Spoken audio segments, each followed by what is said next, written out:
Welcome to Gazal civil service academy. এই ভিডিওর মাধ্যমে আমি পৃথিবীর অভ্যন্তর ভাগ সম্পর্কে মোস্ট ইম্পর্টেন্ট এমসিকিউ প্রশ্নগুলো আলোচনা করছি। তোমরা যারা একাদশ শ্রেণীর প্রথম সেমিস্টারে পড়ছো, যাদের জিওগ্রাফি সাবজেক্ট আছে, এই ভিডিওটি অবশ্যই তাদের জন্য। তোমরা প্রথম থেকে শেষ পর্যন্ত অবশ্যই ভিডিওটি ভালো করে দেখবে। দেখো, প্রথম প্রশ্নটি দেওয়া আছে যে পৃথিবীর ব্যাসার্ধ প্রায়, এখানে দেখো প্রায় কথাটা আছে। আমরা টেক্সট বইতে কত পেয়েছিলাম? পৃথিবীর ব্যাসার্ধ 6371 কিলোমিটার, কিন্তু এখানে দেখো অপশান দিয়েছে 7400 কিলোমিটার, 6800 কিলোমিটার, 6400 কিলোমিটার এবং 7000 কিলোমিটার। তো এই 6371 কিলোমিটারকে যদি আমরা রাউন্ড ফিগার ধরি তাহলে হবে 6400 কিলোমিটার। ওকে, তাহলে পৃথিবীর গড় ব্যাসার্ধ ধরা হচ্ছে কত? 6400 কিলোমিটার। তাই উত্তর কী হবে? C, 6400 kilometre. তাহলে পৃথিবীর ব্যাস কত হবে? পৃথিবীর ব্যাস হবে ডবল, 12800 কিলোমিটার। ওকে, আচ্ছা, 2 নম্বর প্রশ্ন আছে, দেখো ভূ অভ্যন্তরের তাপমাত্রা বৃদ্ধির হার কত? মনে রাখবে, আমরা যদি ভূপৃষ্ঠ থেকে নিচের দিকে যাই, 32 মিটার যদি নিচে যাই তাহলে টেম্পারেচার বাড়বে কত? 1 ডিগ্রি সি। ওকে, আবার এই হিসাবটা যদি 100 মিটার নিচে যায় তাহলে টেম্পারেচার বাড়বে প্রায় 3 ডিগ্রি সি। তাহলে এই দুটো প্রশ্ন মনে রাখতে হবে যে 32 মিটার নিচে গেলে কিন্তু 1 ডিগ্রি করে টেম্পারেচার বেড়ে যাবে। আর এটাকেই বলা হয় জিও থার্মাল গ্রেডিয়েন্ট বা ভূতাপীয় অবক্রম। ওকে, 3 নম্বর প্রশ্নটি আছে, ভূত্বকের গড় গভীরতা কত? মনে রাখবে, ভূত্বকের গড় গভীরতা কিন্তু 30 কিলোমিটার। তাহলে এটার উত্তর কত হবে? 30 কিলোমিটার। মানে ভূত্বক আবার দুই প্রকার, মহাদেশীয় আর মহাসাগরীয়। মহাসাগরীয় ভূত্বকের তলদেশে কিন্তু এর গভীরতা 5 থেকে 10 কিলোমিটার, আর মহাদেশীয় ভূত্বক কিন্তু 60 কিলোমিটার পর্যন্ত গভীর হতে পারে। বাট যখন অ্যাভারেজ করা হবে আর মহাসাগরীয় ভূত্বক, তখন কিন্তু 30 কিলোমিটার হবে এর উত্তর। আচ্ছা, 4 নম্বর প্রশ্ন, মহাদেশীয় অংশের অপর নাম। তাহলে মহাদেশীয় যে ভূত্বক সেটা কিন্তু আবার কিছু অন্য নাম আছে। তাহলে ভূত্বক কয় প্রকার? 2 প্রকার, একটা মহাদেশীয় আর একটা হচ্ছে মহাসাগরীয়। মহাদেশীয় ভূত্বককে বলা হয় শিয়াল। এটাকে কি বলা হয়? শিয়াল বলা হয়। শিয়াল মানে সিলিকন আর অ্যালুমিনিয়াম। তাহলে এটার অপর নাম কি হবে? শিয়াল হবে। আচ্ছা, ভূত্বকের শিয়াল ও সীমা স্তরের মাঝে যে বিযুক্তি তল আছে সেটার নাম কি? তো পৃথিবীর অভ্যন্তরকে আমরা যদি এরকম ছবি আঁকি, তাহলে পৃথিবীর অভ্যন্তরে 3টা স্তর আছে। সবার উপর আছে ভূত্বক, তারপর আছে গুরুমণ্ডল, এটা হচ্ছে কেন্দ্রমণ্ডল। ভূত্বককে আবার দুটো খণ্ডে ভাগ করা হয়েছে। সবার উপরটা হচ্ছে মহাদেশীয় ভূত্বক আর নিচে আছে মহাসাগরীয় ভূত্বক। তো এই দুটোর মাঝে যে বিযুক্তি রেখা আছে তাকে বলা হয় কনরাড বিযুক্তি রেখা। ওকে, তাহলে ভূত্বক, বিশেষ করে শিয়াল ও সীমা বা মহাদেশীয় ও মহাসাগরীয় ভূত্বকের মাঝে যে বিযুক্তি রেখাটা আছে তার নাম হচ্ছে কনরাড বিযুক্তি রেখা। ওকে, এটার উত্তর কী হবে? এ, কনরাড বিযুক্তি রেখা। ভূত্বককে গুরুমণ্ডল থেকে পৃথক করেছে কোন স্তর? তাহলে ভূত্বক আর গুরুমণ্ডলের মাঝে একটা বিযুক্তি রেখা আছে, তার নাম হচ্ছে মোহ বিযুক্তি। তাহলে এটার উত্তর কী হবে? মোহ বিযুক্তি। আচ্ছা, গুটেনবার্গ বিযুক্তি রেখা কার কার মধ্যে আছে? এটা মনে রাখবে, গুরুমণ্ডল আর একটা কী আছে? কেন্দ্রমণ্ডলের মাঝে আছে গুটেনবার্গ বিযুক্তি রেখা। আচ্ছা, লেহম্যান বিযুক্তি রেখা কার মধ্যে আছে? কেন্দ্রমণ্ডলের দুটো পার্ট, একটা বহিঃকেন্দ্রমণ্ডল আর একটা অন্তঃকেন্দ্রমণ্ডল, এই দুটোর মাঝে আছে কিন্তু লেহম্যান বিযুক্তি রেখা। আচ্ছা, কনরাড বিযুক্তি রেখা একটু আগেই বললাম, শিয়াল আর সীমা বা মহাদেশীয় ও মহাসাগরীয় ভূত্বকের মাঝে আছে কনরাড বিযুক্তি রেখা। এই বিযুক্তি রেখাগুলো থেকে কিন্তু একটা প্রশ্ন তোমাদের পরীক্ষাতে আসবে। আচ্ছা, 7 নম্বর প্রশ্ন, মহাদেশীয় ভূত্বক কোন শিলা দিয়ে তৈরি? মনে রাখবে, মহাদেশীয় ভূত্বক হচ্ছে গ্রানাইট শিলা দিয়ে তৈরি আর মহাসাগরীয় ভূত্বক হচ্ছে ব্যাসল্ট শিলা দিয়ে তৈরি। ওকে, তাহলে এটা কী হবে? এটার উত্তর হবে গ্রানাইট। আচ্ছা, মহাসাগরীয় ভূত্বক কোন শিলা দিয়ে তৈরি? এটার কি উত্তর হবে? ব্যাসল্ট। 9 নম্বর প্রশ্ন দেখো, বলছে অ্যাস্থনোস্ফিয়ার স্তরটি কত কিলোমিটার গভীরে অবস্থিত? তো অ্যাস্থনোস্ফিয়ার স্তরটা কোথায় আছে আগে দেখে নাও। তো এটা হচ্ছে পৃথিবীর অভ্যন্তর। তো সবার উপর আছে ভূত্বক, আর তারপর আছে গুরুমণ্ডল, তারপর হচ্ছে কেন্দ্রমণ্ডল। তো এটা হচ্ছে ভূত্বক, এটা হচ্ছে গুরুমণ্ডল, এটা হচ্ছে কেন্দ্রমণ্ডল। তো গুরুমণ্ডলকে আবার দুটো ভাগে ভাগ করা হয়েছে, একটা হচ্ছে ঊর্ধ্বগুরুমণ্ডল বা ক্রোফেসীমা, আর একটা হচ্ছে নিম্ন গুরুমণ্ডল। এই ঊর্ধ্বগুরুমণ্ডলের কিছু একটা অংশ, এইখানে কিন্তু সমস্ত পদার্থগুলো অর্ধতরল অবস্থায় আছে, এটাকেই বলছে অ্যাস্থনোস্ফিয়ার। ঠিক আছে, আর এটার গভীরতা কত? এটার গভীরতা কিন্তু মনে রাখবে 100 থেকে 350 কিলোমিটার। কিন্তু এর বেদ যদি বলে, এর বেদ কত? এর বেদ কিন্তু 250 কিলোমিটার। এটাও পরীক্ষাতে প্রশ্ন আসে যে অ্যাস্থনোস্ফিয়ারের গভীরতা কত বা বেদটা কত? তাহলে কত হবে? 250 কিলোমিটার।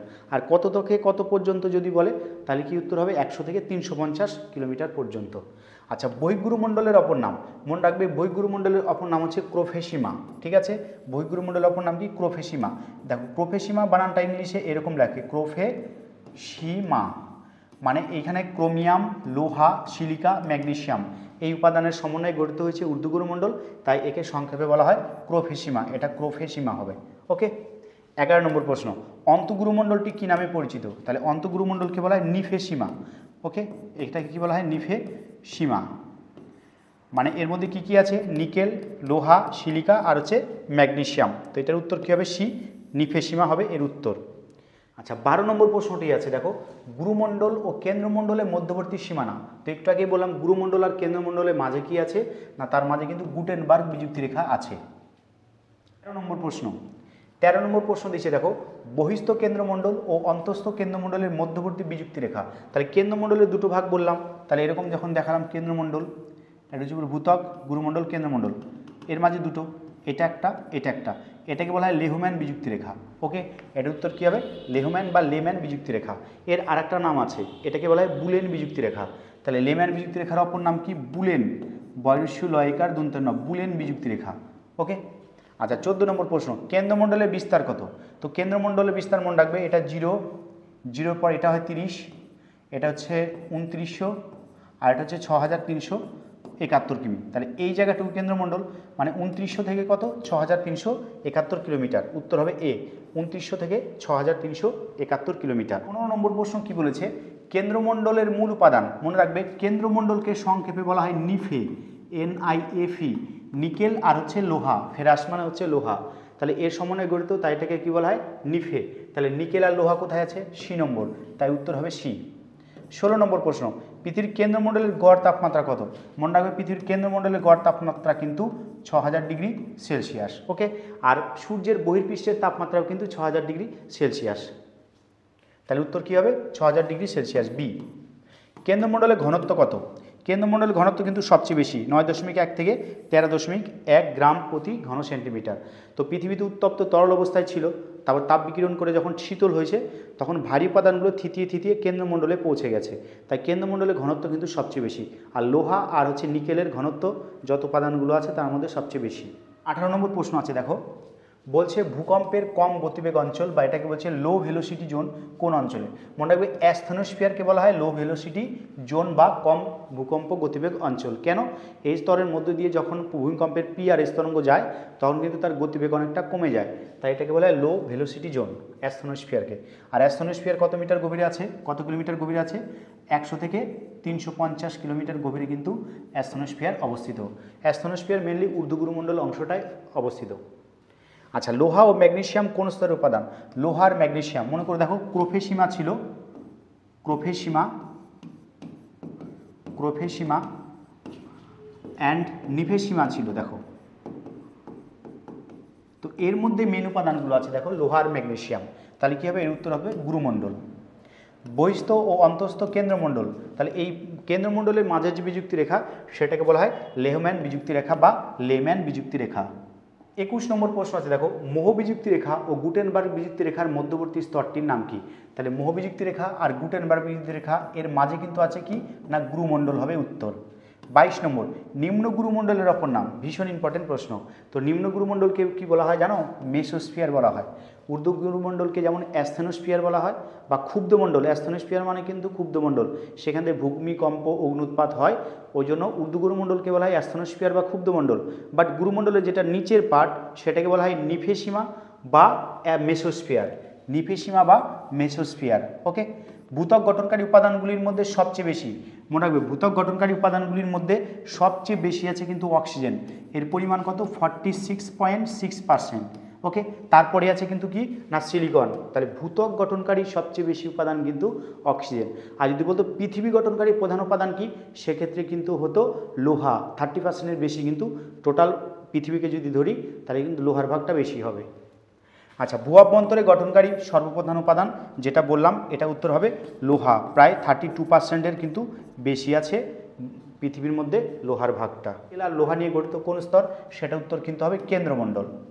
দেখো কি বলছে, যে কৌণিক দূরত্বের মধ্যে ভূকম্প ছায়াবলয় অবস্থিত তা হলো, মানে ভূমিকম্পের পি ও এস তরঙ্গ ভূমিকম্পের উপকেন্দ্র থেকে ঠিক তার উল্টা দিকে নির্দিষ্ট একটা দূরত্ব পর্যন্ত পৌঁছাতে পারে না, তো সেটাকে আমরা বলবো ভূমিকম্পের ছায়াবলয়। 104 থেকে 140 ডিগ্রি যে এরিয়াটা আছে সেখানে কিন্তু পি আর এস তরঙ্গ পৌঁছাতে পারে না, এটাকে বলা হয় ভূমিকম্পের ছায়াবলয়। 28 নম্বর প্রশ্ন, অ্যাস্থেনোস্ফিয়ারের উপর স্থিতি লক্ষ্য করা যায়। তাহলে অ্যাস্থেনোস্ফিয়ার কোন স্তরে আছে? একটু আগেই বললাম যে গুরুমণ্ডলের উপরি পাটে, অর্থাৎ ঊর্ধ্ব গুরুমণ্ডলে কিন্তু আছে অ্যাস্থেনোস্ফিয়ার, তাই কি উত্তর হবে? বহিঃ গুরুমণ্ডল। উত্তর হবে সি, বহিঃ গুরুমণ্ডল। 29 নম্বর প্রশ্ন আছে, পিএস ও এল এই 3 প্রকার ভূমিকম্প তরঙ্গ কোথা দিয়ে যেতে পারে? মনে রাখবে এই 3 প্রকার ভূমিকম্প তরঙ্গ শুধুমাত্র ভূত্বকের মধ্যে দিয়ে কিন্তু যেতে পারে।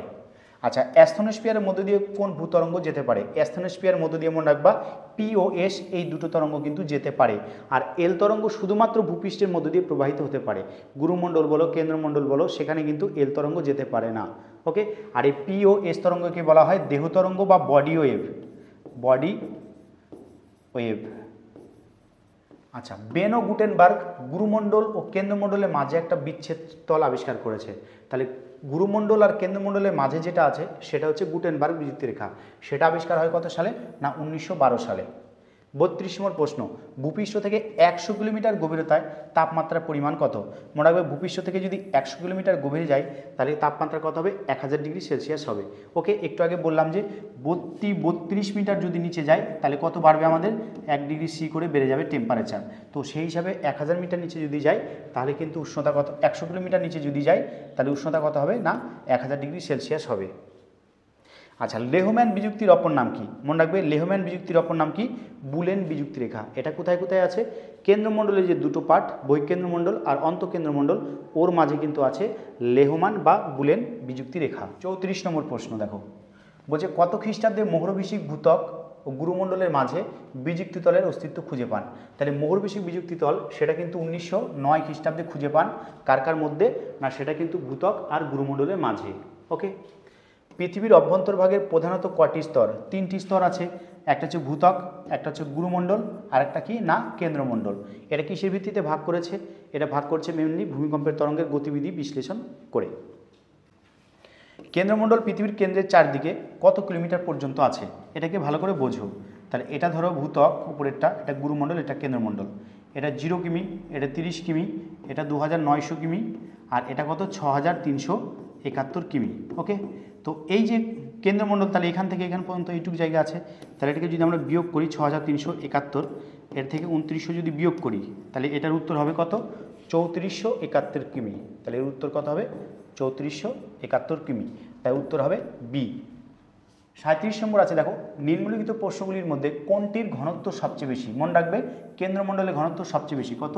9.1 থেকে 13.1 গ্রাম পার ঘন সেন্টিমিটার। ওকে, 38 নম্বর, ভূ অভ্যন্তরে কত কিলোমিটার গভীরে গুটেনবার্গ বিযুক্তি রেখা আছে? মনে রাখবে, গুটেনবার্গ বিযুক্তি রেখা কিন্তু আছে 2900 কিলোমিটারের মধ্যে। আর এটা কার কার মধ্যে আছে? এটা হচ্ছে গুরুমণ্ডল আর কেন্দ্রমণ্ডলের মাঝে আছে। ওকে, নিম্নলিখিতগুলির মধ্যে কোনটির ঘনত্ব সর্বাধিক? এই প্রশ্নটা রিপিট হয়েছে, এটার উত্তর হবে কেন্দ্রমণ্ডল। 40 নম্বর প্রশ্ন, বলছে পৃথিবীর মোট আয়তনের যত শতাংশ ভূত্বক? মনে রাখবে, মোট আয়তনের মাত্র 1% কিন্তু ভূত্বকে আছে। পৃথিবীকে যদি 100% আয়তন ধরি তার মাত্র 1% কে অধিকার করে আছে? না ভূত্বক অধিকার করে আছে। আচ্ছা, ম্যাফিক স্তর কাকে বলে? মনে রাখবে, ম্যাফিক স্তর বলা হয় সীমা স্তরকে। সীমা স্তর মানে কি? মহাসাগরীয় ভূত্বক, সেটাকে কি বলা হয়? না ম্যাফিক স্তর বলা হয়। কেন্দ্রমণ্ডলের মধ্য দিয়ে যেতে পারে কেবলমাত্র, কেন্দ্রমণ্ডলের মধ্য দিয়ে কোন তরঙ্গ যেতে পারে? প্রাথমিক তরঙ্গ যেতে পারে। ওকে, প্রাথমিক তরঙ্গটা কিন্তু বা পি তরঙ্গ কিন্তু কেন্দ্রমণ্ডলের মধ্য দিয়ে যেতে পারে, অন্য কোনো তরঙ্গ যেতে পারে না। দেখো, গুরুমণ্ডলের মধ্য দিয়ে যেতে পারে। গুরুমণ্ডলের মধ্যে দিয়ে কিন্তু মেনলি দুটো তরঙ্গ যায়, একটা হচ্ছে পি আর একটা হচ্ছে এস। তাহলে উত্তর হবে ই এ, যে পি ও এস তরঙ্গ। পি এস ও এল 3 প্রকার তরঙ্গই বিস্তার লাভ করতে পারে বা যেতে পারে কোন স্তরের মধ্যে দিয়ে? এটা হচ্ছে শুধুমাত্র ভূত্বকের মধ্য দিয়ে কিন্তু তিনটা তরঙ্গ যেতে পারে। 45 নম্বর প্রশ্ন আছে, পৃথিবীর মোট ভরের কত শতাংশ কেন্দ্রমণ্ডল? তাহলে মোট ভরের যদি বলে তাহলে কেন্দ্রমণ্ডল অধিকার করে আছে কিন্তু 33.2%। ওকে, আর পৃথিবীর মোট আয়তনের কত শতাংশ কেন্দ্রমণ্ডল? আয়তনের দিক দিয়ে কিন্তু মাত্র 16%। তাহলে আয়তনের দিক দিয়ে কেন্দ্রমণ্ডল ছোট, কিন্তু ওর উপাদানগুলো সব ভারী আছে, লোহা নিকেল, তাই ভরের দিক দিয়ে কিন্তু গোটা পৃথিবীর সাপেক্ষে আবার বেশি আছে। কত পার্সেন্ট? না 33.2%। পৃথিবীর মোট আয়তনের কত শতাংশ গুরুমণ্ডল? আয়তনের কথা বলেছে, আয়তনের কথা বলেছে। গুরুমণ্ডল কত শতাংশ আছে? সেটা হচ্ছে প্রায় 83% কিন্তু আয়তন কিন্তু গুরুমণ্ডল দখল করে আছে। 48 নম্বর প্রশ্ন আছে দেখো, বলছে পৃথিবীর মোট ভরের কত শতাংশ গুরুমণ্ডল? ভরের কথা বলেছে, গুরুমণ্ডলের ভর কিন্তু কত? না 66.4%। ওকে, আচ্ছা, কেন্দ্রমণ্ডল ও কঠিন অবস্থায় আছে, এ কথা প্রথম কে বলেন? তাহলে অন্তঃকেন্দ্রমণ্ডলটা কিন্তু কঠিন অবস্থায় আছে। ওকে, অন্তঃকেন্দ্রমণ্ডলের উষ্ণতা কত? 6000 ডিগ্রি সেলসিয়াস। আর 6000 ডিগ্রি সেলসিয়াসের যে কোনো বস্তু উত্তপ্ত তরল অবস্থায় থাকার কথা, কিন্তু কেন্দ্রমণ্ডলের চাপটা আবার বেশি। চাপটা বলা হয় 3500 কিলোবারের মতো সেখানে চাপ আছে। তাই যে কোনো বস্তু উত্তপ্ত অবস্থায় থাকার কথা, বাট সেটা চাপে কি আছে? না সেটা কিন্তু কঠিন অবস্থায় আছে। তাহলে এটা কে বলেছে প্রথম? এটা বলেছে ইঙ্গে লেহম্যান বা লেহম্যান কিন্তু বলেছে। তোমাদের আরেকটা অ্যানাউন্সমেন্ট আছে, তোমাদের একাদশ শ্রেণীর ক্লাস কিন্তু আমাদের গাজল সিভিল সার্ভিস একাডেমিতে শুরু হয়েছে। কেউ যদি অ্যাডমিশন নিতে চাও নিচে নাম্বারে কিন্তু অবশ্যই যোগাযোগ করবে। এর সাথে সাথে আমাদের আরেকটা ব্রাঞ্চ সেন্টার আছে, সেটা হচ্ছে পাকুয়াহাটে। সেখানে কিন্তু আমাদের অলরেডি ক্লাস শুরু হয়েছে। অ্যাডমিশনের জন্য নিচে দেওয়া নাম্বারে অবশ্যই যোগাযোগ করবে। আচ্ছা, 50 নম্বর প্রশ্ন, অন্তঃকেন্দ্রমণ্ডলের অস্তিত্বের কথা প্রথম কে বলেন? না অন্তঃকেন্দ্রমণ্ডলের কথা কিন্তু প্রথম বলেন ইঙ্গে লেহম্যান। ওকে, মেটালিক স্তর কাকে বলে? দেখো কেন্দ্রমণ্ডলে লোহা আর নিকেলের পরিমাণ বেশি, আর এই দুটো হচ্ছে একটা মেটাল, তাই এটাকে বলছে কেন্দ্রমণ্ডল। কেন্দ্রমণ্ডলকে কি বলছে? না মেটালিক স্তর। আচ্ছা, ফেলসিক স্তর কাকে বলে? মনে রাখবে মহাদেশীয় ভূত্বককে কিন্তু বলা হয় ফেলসিক স্তর। তাহলে ফেলসিক স্তর কাকে বলছে? না মহাদেশীয় ভূত্বককে বলছে ফেলসিক স্তর। ওকে, তাহলে তোমাদের 52 প্রশ্ন হয়ে গেল। রেপিত্তি বিযুক্তি রেখা কার কার মধ্যে আছে? মনে রাখবে ঊর্ধ্বগুরুমণ্ডল আর নিম্নগুরুমণ্ডলের মধ্যে রেপিত্তি বা রেপিটাইড বা রেপটিক বিযুক্তি রেখা অবস্থিত। ওকে, তাহলে উত্তর কী হবে? এটা কিন্তু 660 কিলোমিটার বা 700 কিলোমিটার আশেপাশে অবস্থিত, তাই উত্তর কথা হবে 660 কিমি। আর এই রেপিত্তি বিযুক্তি রেখাকে কিন্তু 660 কিমি বিযুক্তি রেখাও বলা হয়ে থাকে। চলো 55, গুরুমণ্ডলের নিম্ন সীমায় যে বিযুক্তি রেখা আছে, তো গুরুমণ্ডলের নিম্ন সীমায় কিন্তু গুটেনবার্গ বিযুক্তি রেখাটা আছে, উইচার্ড গুটেনবার্গ বিযুক্তি রেখা আছে। 56 আছে, দেখো বলছে অন্তঃকেন্দ্রমণ্ডল ও বহিঃকেন্দ্রমণ্ডলের মাঝে কোন স্তর আছে? এটা আবার রিপিট হয়েছে প্রশ্নটা। এটা কিন্তু হবে কি না লেহম্যান বিযুক্তি রেখা হবে এর উত্তর। বলছি অ্যাস্থনোস্ফিয়ারের বেদ একটু আগে বলেছিলাম যে 100 কিলোমিটার থেকে কত সেটা? না 350। আর এই দুটোকে যদি বিয়োগ করি তাহলে কত হবে? 250 কিলোমিটার হবে অ্যাস্থনোস্ফিয়ারের বেদ। তাহলে কত হবে? 250 কিলোমিটার, মানে ডি হবে উত্তর। ভৌতিকীয় পাতগুলি ভাসমান অবস্থায় রয়েছে যে স্তরের উপর, এই অ্যাস্থনোস্ফিয়ারের স্তরের উপরই কিন্তু মহাদেশীয় এবং মহাসাগরীয় দুই প্রকার পাত কিন্তু ভাসমান অবস্থায় আছে এবং চলনশীল। আর ওই পাতগুলোর পরস্পর সংঘর্ষের ফলে কিন্তু ভূমিকম্প, অগ্নুৎপাত এগুলো হয়ে থাকে। আচ্ছা, আল্ট্রাম্যাফিক স্তর কাকে বলা হয়? মনে রাখবে আল্ট্রাম্যাফিক স্তর বলা হয় কিন্তু গুরুমণ্ডলকে। ওর উত্তর হবে গুরুমণ্ডল আল্ট্রাম্যাফিক স্তর। 60 নম্বর প্রশ্ন আছে, দেখো প্রথম ম্যান্টেল শব্দটি কে ব্যবহার করে? মনে রাখবে ম্যান্টেল মানে হচ্ছে গুরুমণ্ডল, ক্রাস্ট মানে হচ্ছে ভূত্বক, ম্যান্টেল মানে গুরুমণ্ডল, আর কোর মানে হচ্ছে কেন্দ্রমণ্ডল। তাহলে তিনটা মনে রাখবে। তাহলে ক্রাস্ট মানে কি বললাম? না এটা হবে ভূত্বক। আর ম্যান্টেল মানে কি বললাম? ম্যান্টেল মানে হবে গুরুমণ্ডল। আর কোর, সিওআরই, কোর মানে হবে কেন্দ্রমণ্ডল। ওকে, আচ্ছা, শিয়ালের উন্মুক্ত অংশের 1.5% হচ্ছে গঠিত পাললিক শিলায়। তো শিয়ালের উন্মুক্ত অংশের মনে রাখবে 75% কি না পাললিক শিলায় গঠিত। ভূ অভ্যন্তরের উষ্ণতম স্তর মনে রাখবে এর উত্তর কী হবে? না কেন্দ্রমণ্ডল হবে এর উত্তর। তাহলে এর উষ্ণতা কত ছিল? 6000 ডিগ্রি সেলসিয়াস ছিল এর উত্তর। পরের নাম্বার, পাইরোস্ফিয়ার নামে পরিচিত ড্যাশ স্তর। তাহলে পাইরোস্ফিয়ার কাকে বলা হয়? মনে রাখবে গুরুমণ্ডলকে কিন্তু বলা হয় পাইরোস্ফিয়ার। ওকে, পরের নাম্বার 64তে কি বলেছে দেখো, যে ব্যারিস্ফিয়ার নামে পরিচিত ড্যাশ স্তর। তাহলে ব্যারিস্ফিয়ার কাকে বলে? এটাকে মুখস্থ করবে। না কেন্দ্রমণ্ডলকে বলা হয় ব্যারিস্ফিয়ার। ওকে, আচ্ছা, মেসোস্ফিয়ার নামে পরিচিত ড্যাশ স্তর। তাহলে মেসোস্ফিয়ার নামে পরিচিত মনে রাখবা, একটু আগে বললাম যে নিম্ন গুরুমণ্ডলকে বলা হয় মেসোস্ফিয়ার, আর ঊর্ধ্ব গুরুমণ্ডলকে বলা হয় অ্যাস্থনোস্ফিয়ার। বা নিম্ন গুরুমণ্ডলকে বলা হয় নিফেসিমা এবং ঊর্ধ্ব গুরুমণ্ডলকে বলা হয় প্রোফেসিমা। ওকে, তাহলে এই তোমাদের মোট 65টা প্রশ্ন গেল। তো আশা করি এই প্রশ্নগুলো তোমরা যদি ভালো করে মনে রাখতে পারো তাহলে পরীক্ষাতে এর মধ্যে থেকে তোমাদের প্রশ্ন থাকবে, এর বাইরে কোনো প্রকার প্রশ্ন থাকবে না। ওকে, তো ভিডিওটি যারা প্রথম থেকে শেষ পর্যন্ত দেখলে তাদেরকে অসংখ্য ধন্যবাদ। পরের ভিডিও পাওয়ার জন্য অবশ্যই চ্যানেলটিকে লাইক এবং সাবস্ক্রাইব করে রাখবে।